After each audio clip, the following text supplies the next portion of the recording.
Hello my sweet and lovely viewers, তো কেমন আছো তোমরা সবাই? আশা করি প্রত্যেকে অনেক অনেক ভালো আছো। আজকে আবার চলে এসেছি নতুন আরেকটি ইনফরমেটিভ ভিডিও নিয়ে।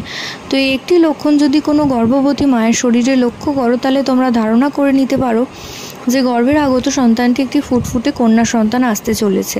তো সেই বিষয়ে আজকে আলোচনার প্রথম থেকে শেষ পর্যন্ত সাথে থাকতে হলে অবশ্যই চ্যানেলটিকে সাবস্ক্রাইব করে রাখতে হবে, কারণ প্রেগনেন্সি রিলেটেড নানান ভিডিও কিন্তু এই চ্যানেলে আপলোড করা হয়ে থাকে।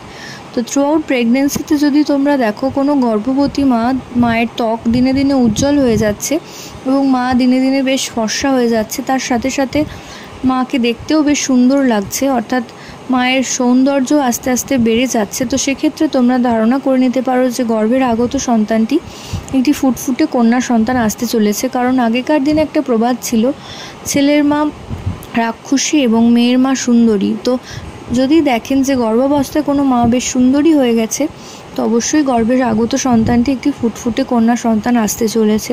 তো এর সাথে বিজ্ঞানের কোনো লিঙ্ক আপ নেই, এটা শুধুমাত্র আগেকার দিনের মা কাকিমাদের সাইকোলজি অনুযায়ী এই ভিডিওগুলো বানানো। আশা করছি ভিডিওটা আপনাদের কাজে আসবে। প্রত্যেকে ভালো থাকুন, সুস্থ থাকুন, সাবধানে থাকুন, এই কামনা করে ভিডিও এখানেই শেষ করছি। নমস্কার।